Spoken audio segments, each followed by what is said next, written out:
Student, good afternoon. इस video में हम नया चैप्टर शुरू कर रहे हैं जिसका नाम है सुधा मूर्ति। चैप्टर 8 सुधा मूर्ति एक संकलित है। इनके अंदर सुधा मूर्ति की जीवन कथा दर्शाई गई है। ये उनकी जीवनी है। पहले हम सुधा मूर्ति का कुछ परिचय लेते हैं। सुधा मूर्ति महिलाओं के लिए प्रेरणा मूर्ति है। इस पाठ में सुधा मूर्ति ने यह सिद्ध करने का प्रयास किया है कि स्त्रियों के लिए कोई कार्य असंभव नहीं है।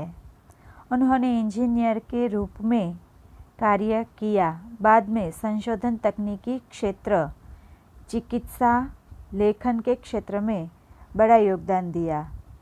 महिला सशक्तिकरण के क्षेत्र में आपका योगदान महत्वपूर्ण है। इस पाठ में स्त्रियों के लिए कार्यक्षेत्रों की कोई सीमा नहीं है तथा वे हर कार्य में कुशलता प्राप्त कर सकती है। इस बात पर ज़्यादा जोर दिया है। इस कृति का यह संदेश है कि जाति और लिंग के बीच कोई भेदभाव न रखा जाए। सुधा मूर्ति है वह एक ऐसी महिला थी जो बहुत ही कार्यरत थी। आज के ज़माने में हम जानते हैं कि महिला के लिए कोई भी कार्य करना कठिन नहीं रह गया है। स्त्रियों को पुरुष के बराबर ही शिक्षा एवं विकास के अवसर उपलब्ध है। आज वे प्रत्येक क्षेत्र के काम कर रही है और कुशलता भी प्राप्त कर रही है। इसलिए लिंग और जाति भेद महिलाओं के विकास में आड़े नहीं आना चाहिए। यहाँ जो ये पाठ है इसमें प्रस्तुत पाठ में भी वर्णित सुधा मूर्ति के विभिन्न कार्यों से यह बात सिद्ध हो जाती है कि कहीं भी जाति भेद का किसी भी जगह जाति भेद की कोई ज़रूरत नहीं है, लिंग या जाति भेद की, क्योंकि हर क्षेत्र में महिला भी आज आगे बढ़ रही है। हर क्षेत्र में वो अपना योगदान दे रही है और वो अपने कार्य कर रही है। कई क्षेत्रों पर बड़े बड़े काम वो कर रही है। अब मैं आपको लेसन करवा रही हूँ। अप्रैल 1974 की बात है। बेंगलोर में गर्मी पड़ने लगी थी। भारतीय विज्ञान संस्थान के परिसर में गुलमोहर के बड़े बड़े वृक्ष लाल रंग का फूलों से लदे झूम रहे थे। कंप्यूटर विज्ञान की कक्षा समाप्त कर एक छात्रा हॉस्टल की ओर जा रही थी कि उसकी दृष्टि नोटिस बोर्ड पर लगे एक विज्ञापन पर पड़ी। यह विज्ञापन प्रसिद्ध ऑटोमोबाइल कंपनी टेल्को टाटा की ओर से नौकरी के इच्छुकों के लिए था। कंपनी को योग्य और परिश्रमी इंजीनियरों की आवश्यकता थी।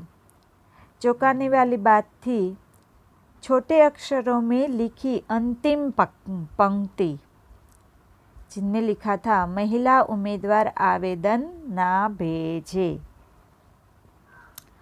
क्या हुआ कि जब सुधा मूर्ति अपनी पढ़ाई खत्म करके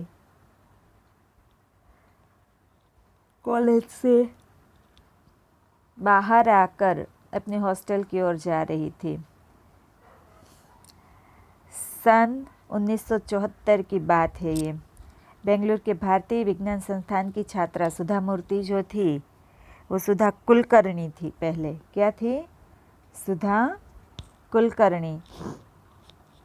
तो वो सुधा कुलकर्णी नोटिस बोर्ड पर टाटा ऑटोमोबाइल कंपनी टेल्को का विज्ञापन देखती है जिसमें कंपनी को परिश्रमी इंजीनियरों की आवश्यकता है, उनको ज़रूरत है। ये बात वहाँ लिखी गई थी, पर विज्ञापन में छोटे अक्षरों में लिखे गए एक वाक्य को पढ़कर वह तिलमिला उठती है। वो वाक्य था, कौन सा वाक्य था? तो कि वहाँ लिखा था कि महिला उम्मीदवार आवेदन ना भेजे। महिला उम्मीदवार जो है वो इस पे अपनी अर्जी ना डाले, आवेदन ना भरे, वो उनके लिए ये जॉब नहीं थी। आगे का पैराग्राफ। उसने एक बार नहीं 2 बार पढ़ा। हाँ, यही तो लिखा था। उसे नौकरी की कोई आवश्यकता नहीं थी, क्योंकि उसे विदेश से स्नातकोत्तर परीक्षा के बाद रिसर्च की डिग्री के लिए छात्रवृत्ति मिलने की पेशकश हो चुकी थी। वह स्वयं भी विदेश जाकर उच्च शिक्षा प्राप्त करना चाहती थी, परंतु यहाँ यह भेदभाव, स्त्री पुरुष में इतनी असमानता, बात उसे कुछ पची नहीं। वह अपनी कक्षा में हमेशा प्रथम स्थान पाती आई है और कंप्यूटर विज्ञान की कक्षा में पुरुष सहपाठियों में अकेली लड़की थी। योग्य थी, परिश्रमी थी। नहीं, उसे कुछ तो करना ही होगा। इस भेदभाव को सहना उसके बस की बात नहीं। वह इसका विरोध करेगी और डटकर करेगी। उसको क्या लगता है कि जो स्त्री और पुरुष के बीच जो असमानता की बात हुई थी, वो सुधा सहन नहीं कर पाती। वह एक पोस्ट कार्ड पर कंपनी के प्रमुख से आर.डी. टाटा के नाम पत्र लिखती है कि टेल्को जैसी कंपनी द्वारा स्त्री पुरुष के बीच इस प्रकार के भेदभाव से वह हैरान है। टेल्को जैसी कंपनी ऐसा भेदभाव कैसे कर सकती है? उनको ऐसा लगता है। वो उसके प्रमुख जो थे, उसने अपनी डायरी में आवश्यक सूचनाएं लिखी और तेज़ी से हॉस्टल की ओर चल दी। उसने निश्चय किया कि वह टेल्को कंपनी के सर्वोच्च अधिकारी को सूचित करेगी कि उनकी कंपनी इस प्रकार का अन्याय कर रही है। उसे उस सर्वोच्च अधिकारी का नाम मालूम तो नहीं था, केवल इतना पता था कि टाटा समूह के प्रमुख J.R.D. टाटा है। उनको इस बात का पता नहीं था, फिर भी उन्होंने वहाँ खत लिखकर उसको सूचित करना ज़रूरी समझा। उसने एक पोस्ट कार्ड लिया और J.R.D. टाटा के संबोधित करते हुए लिखा, आपने भारत में लोहा, इस्पात, रासायनिक पदार्थ, कपड़ा, मशीनों के बड़े बड़े उद्योग लगाए हुए हैं। भारतीय विज्ञान संस्थान की स्थापना में बढ़ चढ़कर अपना योगदान दिया है। सौभाग्य से मैं उसी संस्थान में पढ़ रही हूँ। मैं हैरान हूँ कि टेल्को जैसी कंपनी स्त्री पुरुष के बीच ऐसा भेदभाव कैसे कर सकती है। 10 ही दिन में कंपनी ने उसे तार भेजा। कंपनी के खर्च पर पूना शहर में साक्षात्कार के लिए उपस्थित हो। आवश्यक तैयारियों के साथ वह लड़की पूना पहुंची। साक्षात्कार आरंभ हुआ। काफ़ी तकनीकी प्रश्न पूछे गए, जिनके वह सही सही उत्तर देती गई। तभी एक बुजुर्ग सज्जन ने स्नेहमयी वाणी में कहा, तुम जानती हो कि हमने महिला उम्मीदवार आवेदन न भेजे क्यों लिखा था? क्योंकि वहाँ फैक्ट्री में मुख्य कार्यस्थल पर किसी महिला की नियुक्ति नहीं होती। तुम्हारी जैसी मेधावी लड़कियों को अनुसंधानशालाओं में जाकर कार्य करना चाहे, लेकिन हम कहीं से तो शुरुआत करनी होगी, नहीं तो कभी भी कोई महिला आपकी फैक्ट्री में कार्य नहीं कर पाएगी। उसे दृढ़ता से कहा। उसने ये बात दृढ़ता से कही। जब उनको वो बताते हैं ना, तो वो उनको ये बात बताती है। एक लंबे साक्षात्कार के बाद अंत में उस वृद्ध सज्जन ने मुस्कुराते हुए कहा, ठीक है, यह शुरुआत तुमसे ही की जाती है। बधाई हो। टेल्को टाटा में इंजीनियर के पद पर नियुक्त यह प्रथम महिला इंजीनियर थी। सुधा कुलकर्णी का विवाह टेल्को में ही कार्यरत श्री नारायण मूर्ति के साथ हुआ। 8 वर्ष तक टेल्को को अपनी सेवाएं देने के बाद सन 1982 में उन्होंने अपने पद से त्याग पत्र दे दिया और बेंगलुरु में अपने पिता श्री नारायण मूर्ति के साथ इन्फोसिस कंपनी खोली। उन्होंने क्या हुआ, पत्र भेजने पर 10 दिन के बाद, यहाँ तक मैंने आपको बताया, अगर जब सुधा मूर्ति ने पत्र भेजा तो उनके 10 दिन बाद ही उसको वहाँ बुलाया गया कंपनी में और कंपनी के खर्चे पर उनको साक्षात्कार करने के लिए पुणे बुलाया जाता है और वो पुणे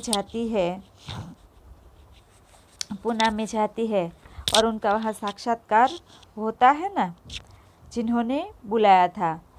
तो साक्षात्कार के समय वह पूछे गए सभी प्रश्नों के सही उत्तर देती है, पर उससे कहा जाता है कि फैक्ट्री में मुख्य कार्यस्थल पर किसी महिला की नियुक्ति नहीं होती। हम किसी महिला को यहाँ काम करने के लिए नहीं रखते और तुम जाके कहीं और काम करो, शालाओं वगैरह में। पर सुधा अपने तर्क से अधिकारी को सोचने पर मजबूर कर देती है और टेल्को कंपनी में इंजीनियर के पद पर उसकी नियुक्ति हो जाती है। और वहीं सुधा कुलकर्णी जब काम करती है तो सुधा टेल्को में अपनी महिला इंजीनियर थी। वो सुधा टेल्को में पहली महिला इंजीनियर थी। उसका विवाह टेल्को कंपनी के अंदर जो कार्यरत थे श्री नारायण मूर्ति, उन्हीं से ही उनका विवाह हो जाता है और वो सुधा मूर्ति से सुधा मूर्ति बन जाती है। पहले सुधा है वो कुलकर्णी थी ना, तो उनसे वो सुधा मूर्ति बन जाती है और 8 साल तक वो उसी कंपनी में अपना योगदान देती है, काम करती है, वहाँ सेवा देती है। फिर वो वहाँ से निकल के अपने पिता के साथ नारायण मूर्ति जो थे उनके साथ 8 साल के बाद उनकी एक इन्फोसिस नाम की कंपनी है, उनको वो खोलती है और उनके साथ वो चेयरमैन वहाँ की बन जाती है। ये बात है 1982 में वो कंपनी खोलते हैं और उसी कंपनी में इन्फोसिस नाम की कंपनी जो वो खोलती है, उसी कंपनी में 1996 में वो इन्फोसिस फाउंडेशन की चेयरमैन बन जाती है, जो भी मैं आगे आपको बता रही हूँ। दोनों की मेहनत और लगाव से इन्फोसिस ने दिन दूनी रात चौदुनी उन्नत की। सुधा मूर्ति 1996 में इन्फोसिस फाउंडेशन की चेयरपर्सन बनी। इस फाउंडेशन के माध्यम से वे सामाजिक विकास के अनेक कार्य कर रही है। उन्होंने कर्नाटक राज्य के सभी सरकारी स्कूलों में एक कंप्यूटर और लाइब्रेरी की योजना बनाई और उसे कार्य रूप दिया। सुधा मूर्ति ने स्वयं को अब परिपूर्ण से समाज सुधारक के लिए समर्पित कर दिया। बेल्लारी, बीजापुर, हुबली आदि के अस्पतालों को उच्च तकनीकी चिकित्सा उपकरण उपलब्ध करवाए। रांची में कैंसर अस्पताल, औरंगाबाद, बेल्लारी, गुलबर्ग, पटुमडाई, बेंगलुरु आदि में चिकित्सा सहायता तथा उस्मानाबाद जिला, उड़ीसा के कालाहाटी और आंध्र प्रदेश के सूखा पीड़ित क्षेत्र में राहत कार्य करवाए। सुधा मूर्ति है वो जब इन्फोसिस की चेयरपर्सन बन जाती है, उनके बाद उन्होंने इन्फोसिस फाउंडेशन के द्वारा वे सामाजिक विकास के अनेक कार्य कर रही है। वे अब समाज सुधारक के लिए समर्पित हो चुकी है। कर्नाटक और अनेक शहरों में उन्होंने अस्पतालों के उच्च तकनीकी चिकित्सा उपकरणों, चिकित्सा सहायता दी तथा वहाँ सूखा पीड़ित क्षेत्र में राहत कार्य करवाए। जहाँ सूखा पड़ता है ना, वहाँ ऐसे सूखा पीड़ित, जहाँ बहुत सारा हम अकाल भी कहते हैं ना, ऐसे सूखा पीड़ित क्षेत्रों के अंदर उन्होंने राहत कार्य भी करवाए।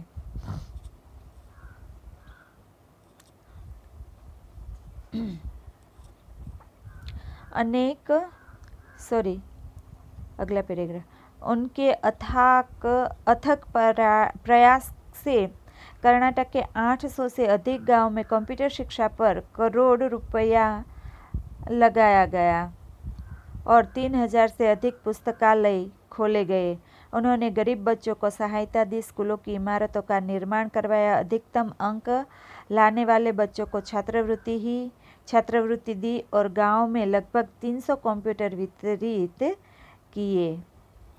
उन्होंने ऐसे काम किए जो वहाँ के 300 कंप्यूटर भी उन्होंने वहाँ बंटवाए। सुधा मूर्ति ने कर्नाटक के कई 100 गाँव में कंप्यूटर वितरण, गरीब बच्चों की सहायता, स्कूलों की इमारतों का निर्माण आदि काम करवाए थे उन्होंने वहाँ। 13 पुस्तकों की लेखिका सुधा मूर्ति को अनेक कार्यों के लिए अनेक पुरस्कार दिए गए, जिनमें से प्रमुख है कर्नाटक राज्योत्सव पुरस्कार, ओजस्विनी पुरस्कार, मिलेनियम महिला शिरोमणि पुरस्कार, women of the year 2002 FM radio द्वारा उनको दिया गया था ये, और राजलक्ष्मी पुरस्कार आदि। इनके अलावा और भी उनको पुरस्कार मिले। उन्होंने 13 पुस्तकें भी लिखी है। कितनी? 13 पुस्तकें भी लिखी है। सुधा मूर्ति को अनेक कार्यों के लिए कर्नाटक राज्योत्सव पुरस्कार, फिर मिलेनियम महिला शिरोमणि पुरस्कार, वुमन ऑफ द ईयर 2002 तथा राजलक्ष्मी पुरस्कारों से सम्मानित किया जा चुका है। Last paragraph. सुधा मूर्ति ने अपनी उपलब्धियों से महिलाओं का मार्ग प्रशस्ति किया।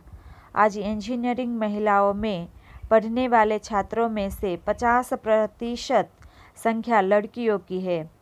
अनेक उद्योगों में मशीनों के बीच लड़कियां कुशलता से कार्य कर रही है। जिस मार्ग पर चलकर सुधा मूर्ति ने अपनी प्रतिभा, लगन और परिश्रम से सफलता की ऊंचाइयों को छुआ, उस मार्ग पर नई पीढ़ी को आगे बढ़ता देखकर वे खुशी से फूली नहीं समाती। महिलाओं की सफलता पर वे कह उठती है, हमारा मार्ग कठिन अवश्य है, किंतु चलना जरूरी है। सुधा मूर्ति ने अपने प्रयास से महिलाओं का मार्ग प्रशस्ति किया। उनको इन बारों में जानकारी दी महिलाओं की। आज के जो हालात है हमारे, इस हालात में इंजीनियरिंग महिलाओं के लिए उन्होंने पढ़ने वाले छात्रों में सभी आधी संख्या लड़कियों की होती है। अब के हमारे जो हालात है उसमें पहले ऐसा नहीं था। आज अनेक उद्योगों में मशीनों के बीच महिलाएं इंजीनियरिंग कुशलतापूर्वक काम कर रही है। उनके पीछे ये जो सुधा मूर्ति है उनका बहुत बड़ा योगदान रहा है। वो कहती है कि हमारा मार्ग कठिन अवश्य है, परंतु इस मार्ग पर चलना ज़रूरी है। ये था सुधा मूर्ति का जीवन का दृश्य एक। ये उनकी जीवनी थी। उनके द्वारा महिलाओं को आज भी बहुत सारी प्रेरणा मिलती है और हर एक क्षेत्र में काम करने के लिए जो स्त्री पुरुष के जाति लिंग में के भेदभाव होते हैं, उन भेदभाव का उन्होंने विरोध किया और सभी जगह महिलाओं को भी उचित स्थान मिले, कार्य मिले, इसके लिए उन्होंने अथक परिश्रम भी किया और महिलाओं के लिए बहुत सारे कार्य भी किए हैं। यहाँ हमारा चैप्टर समाप्त होता है। आगे उनका स्वाध्याय भी हम आज ही कर रहे हैं। तो उनके शब्दार्थ है, पहले परिसर तो प्रांगण या आंगन, विज्ञापन तो इश्तिहार जाहिरात, पेशकश तो प्रस्ताव, साक्षात्कार तो मुलाकात इंटरव्यू, आवेदन यानी अर्जी, त्यागपत्र राजीनामा, पद त्याग का पत्र, मेघावी तो तेजस्वी। इनके साथ ही हम यहाँ मुहावरे दिए गए हैं और कहावत भी है। तो बात न पचना तो अविश्वसनीय होना, बात गले न उतरना या तो बात समझ न पाना। 3 अर्थ यहाँ दिए गए हैं। और दूसरा है फुलाना समाना, अत्यंत प्रसन्न होना, और बस की बात न होना तो के असमर्थ होना या बूते के बाहर। कहावत है दिन दुनी रात चौगुनी, तो बहुत तेजी से उनका अर्थ होता है। अब आगे है स्वाध्याय। तो इनके अंदर आपको कुछ विकल्प दिए गए हैं। पहला विकल्प है, सुधा कुलकर्णी ने अपनी पढ़ाई किस क्षेत्र में की थी? तो उनका सही आंसर, और आपको यहाँ अलग अलग 4 विकल्प दिए गए हैं। कंप्यूटर विज्ञान, ऑटोमोबाइल विज्ञान, सिविल इंजीनियरिंग या इलेक्ट्रिक इंजीनियरिंग। तो उन्होंने कंप्यूटर विज्ञान में पढ़ाई की थी। ये सही आंसर अ होगा। दूसरा, किसी कंपनी के विज्ञापन में लिखा था कि महिला उम्मीदवार आवेदन न करे। किस कंपनी के विज्ञापन में लिखा था कि महिला आवेदन ना करे? तो उनका आंसर है, पहला विकल्प है टेल्को, इन्फोसिस, वीडियोकॉन या सैमसंग। तो उनका आंसर है टेल्को कंपनी। तीसरा विकल्प है, विज्ञान से किस प्रकार का भेदभाव स्पष्ट होता है, विज्ञापन से किस प्रकार का भेदभाव स्पष्ट होता है? तो उनके विकल्प है अमीर गरीब का, महिला पुरुष का, उच्च नीच जाति का या कुशलता अकुशलता का। उनका सही आंसर है ब, महिला और पुरुष का। चौथा विकल्प, सुधा कुलकर्णी को साक्षात्कार के लिए कहाँ बुलाया गया? तो पहला विकल्प है मुंबई, पूना, कलकत्ता और अहमदाबाद। इन चारों में से सही आंसर है ब, पूना। पांचवा विकल्प, लेखिका सुधा मूर्ति को 2002 में वुमन ऑफ द ईयर का पुरस्कार किसने दिया? तो उनके विकल्प है कर्नाटक राज्य सरकार, उड़ीसा सरकार, एफएम रेडियो के इन्फोसिस फाउंडेशन। तो उनका सही आंसर है क, एफएम रेडियो ने 2002 में उनको पुरस्कार दिया था। अब आगे क्वेश्चन नंबर 2, निम्नलिखित प्रश्नों के एक एक वाक्य में उत्तर लिखे।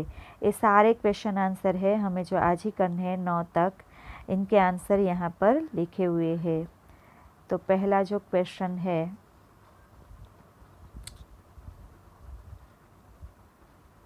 पहला क्वेश्चन है दूसरे क्वेश्चन का,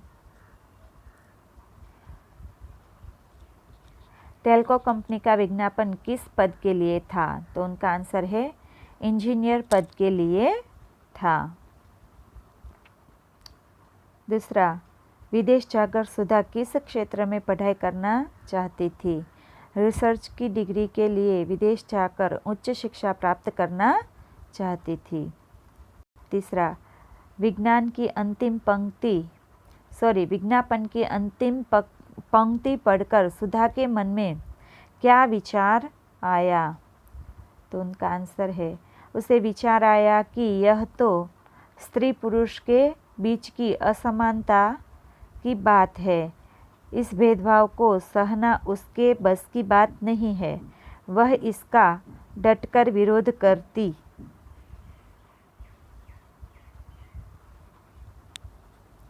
चौथा, वृद्ध सज्जन ने साक्षात्कार के समय वाणी में सुधा से वृद्ध सज्जन ने साक्षात्कार के समय स्नेहमयी वाणी में सुधा से क्या कहा? तो उनका आंसर यहाँ है, क्या कहा? तो वृद्ध सज्जन ने कहा, यह फैक्ट्री में मुख्य कार्यस्थल पर किसी महिला की नियुक्ति नहीं की जाती, अतः उस जैसी मेधावी लड़कियों को अनुसंधानशालाओं में जाकर कार्य करना चाहिए। उनके बाद है पांचवा क्वेश्चन, सुधा कुलकर्णी ने किससे शादी की? तो सुधा कुलकर्णी ने श्री नारायण मूर्ति से शादी की। छठा क्वेश्चन, इन्फोसिस फाउंडेशन ने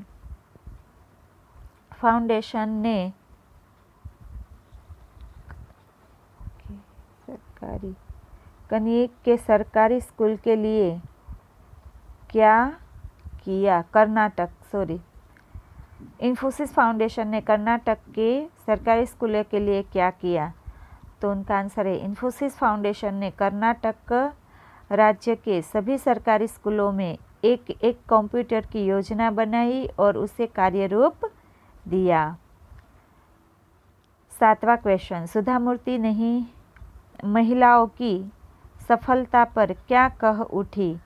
सुधा मूर्ति महिलाओं की सफलता पर कह उठी कि उनका मार्ग कठिन अवश्य है, किंतु उस पर उन्हें चलना ज़रूरी है। इनके बाद है क्वेश्चन नंबर 3। जो क्वेश्चन नंबर 3 है, उनके क्वेश्चन भी वहाँ ऊपर दिए गए हैं, यहाँ सीधे आंसर है। क्वेश्चन नंबर 3 का पहला क्वेश्चन है, उनका पहला क्वेश्चन है, टेल्को विज्ञापन में चौंकाने वाली क्या बात थी? उनका आंसर है विज्ञापन प्रसिद्ध ऑटोमोबाइल कंपनी टेल्को के योग्य और परिश्रमी इंजीनियरों की आवश्यकता के बारे में था। उसे अंतिम पंक्ति में छोटे छोटे अक्षरों में लिखा था, महिला उम्मीदवार आवेदन ना भेजे। टेल्को के विज्ञापन में यह चौंकाने वाली बात थी। दूसरा क्वेश्चन है, सुधा ने स्त्री पुरुष के भेदभाव के लिए क्या निश्चय किया? उनका आंसर है सुधा ने विज्ञापन में छोटे छोटे अक्षरों में महिला उम्मीदवार आवेदन न भेजे वाक्य पढ़ा तो यह बात उन्हें पची नहीं। उन्होंने निश्चय किया कि वे टेल्को कंपनी के सर्वोच्च अधिकार को सूचित करेंगी कि उनकी कंपनी महिलाओं को इस प्रकार का अन्याय कर रही है।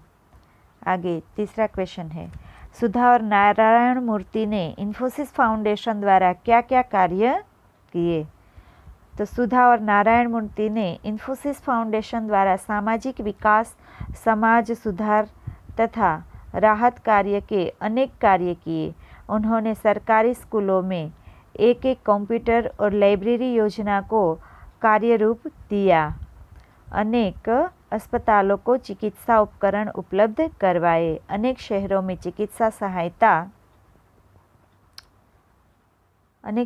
चिकित्सा सहायता दी और राहत कार्य करवाए। अनेक गांव में कंप्यूटर वितरित किए, स्कूल इमारतें बनाई तथा विद्यालयों के छात्रवृत्तियाँ दी। ये सारे कार्य उन्होंने किए। उनके बाद है क्वेश्चन नंबर 4, कर्नाटक सरकार तथा अन्य संस्थाओं द्वारा सुधा को किन पुरस्कारों से सम्मानित किया गया? तो सुधा मूर्ति को अनेक कार्यों के लिए अनेक पुरस्कार दिए गए। कर्नाटक सरकार तथा अन्य संस्थाओं द्वारा सुधा को कर्नाटक राज्योत्सव पुरस्कार, ओजस्विनी पुरस्कार, मिलियनम महिला शिरोमणि पुरस्कार, वुमन ऑफ द ईयर, एक रेडियो FM रेडियो द्वारा तथा राजलक्ष्मी आदि पुरस्कार दिए गए थे। आगे है क्वेश्चन नंबर 4, 5 वाक्य में उत्तर लिखिए। तो उनका पहला क्वेश्चन है, साक्षात्कार में सुधा ने अपनी दृढ़ता का परिचय कैसे कराया? साक्षात्कार में तकनीकी प्रश्न पूछे गए थे और सुधा मूर्ति ने उनके सही उत्तर दिए थे। पर एक बुजुर्ग सज्जन ने कहा कि यहाँ फैक्ट्री में मुख्य कार्यस्थल पर महिलाओं की नियुक्ति नहीं होती। उनका उत्तर सुनकर सुधा ने दृढ़तापूर्वक कहा कि आपको कहीं न कहीं से तो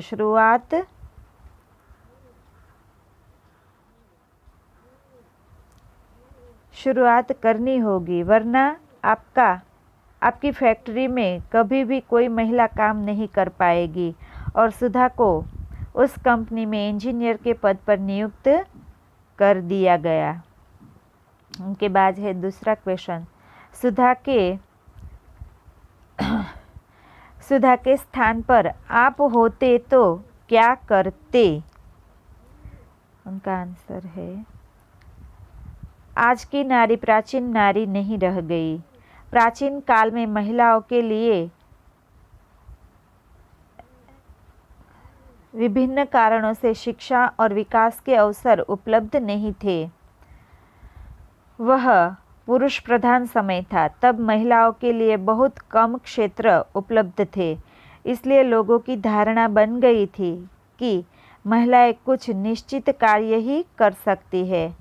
आज महिलाओं के लिए शिक्षा, तकनीक, राजनीति, व्यवसाय, विज्ञान आदि हर क्षेत्र खुले हैं। प्रत्येक क्षेत्र में महिलाएं पुरुषों के साथ कंधे से कंधा मिलाकर कार्य कर रही है। वे कार्यालयों में नियुक्ति से लेकर शिक्षिका, वैज्ञानिक, व्यावसायिका, इंजीनियर, नेता आदि सभी रूपों में अपना महत्व देकर चुकी है, अपना महत्व सिद्ध कर चुकी है। इसलिए सुधा के स्थान पर यदि मैं होता तो किसी महिला संगठन से संपर्क करके किसी चैनल पर बड़े पैमाने पर आयोजित करता, ताकि देश की सभी शिक्षित युवतियों को अपने साथ होने वाले भेदभाव की जानकारी होती और इस प्रकार के नियोजक की आंख खुल जाती।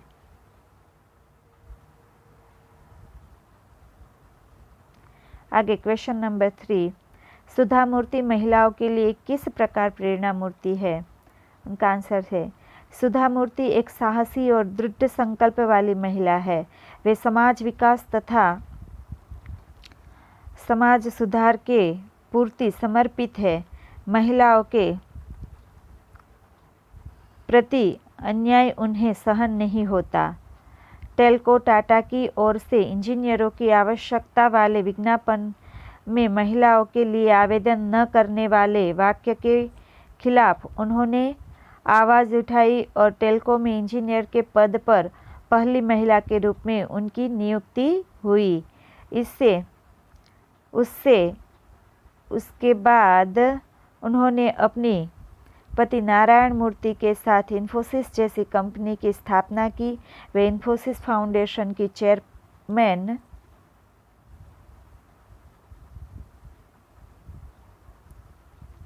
चेयरमैन बनी और इसके माध्यम से उन्होंने समाज विकास, लेखन, समाज सुधार, शिक्षा, चिकित्सा, गरीबी, छात्रों की सहायता, स्कूलों की इमारतों का निर्माण जैसे अनेक कार्य किए।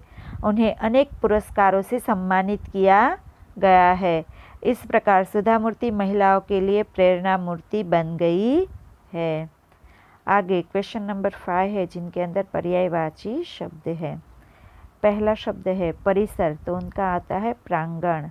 शुरुआत तो आरंभ, मेहनत तो परिश्रम, सुखा तो अकाल, अनुसंधान तो जांच पड़ताल या तो खोज, ये दो अर्थ हैं उनके। पुरस्कार यानी इनाम। उनके बाद है विलोम शब्द यानी विरोधार्थी। आवश्यक तो बिन आवश्यक, सौभाग्य तो दुर्भाग्य, उपस्थित बिन उपस्थित, सज्जन दुर्जन, अपना पराया, उच्च नीच, अधिकतम तो न्यूनतम। अब आगे है क्वेश्चन नंबर 7, जिनमें भाववाचक संज्ञाएं है। अधिक तो अधिकतम, सफल तो सफलता, आवश्यक तो आवश्यकता, असमान तो असमानता, सज्जन तो सज्जनता, पुरुष तो पुरुषार्थ, स्त्री तो स्त्रीत्व। उनके बाद है क्वेश्चन नंबर 8, जिनके अंदर मुहावरे दिए गए हैं। पहला मुहावरा है फूला न समाना और दूसरा है बात न पचना।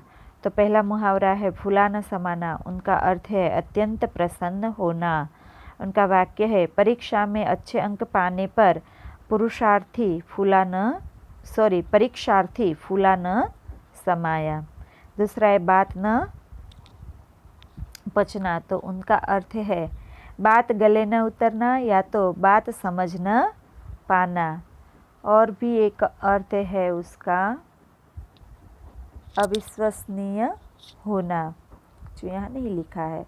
वाक्य है आपकी टेक्स्ट बुक में दिया ही गया है। उनका वाक्य है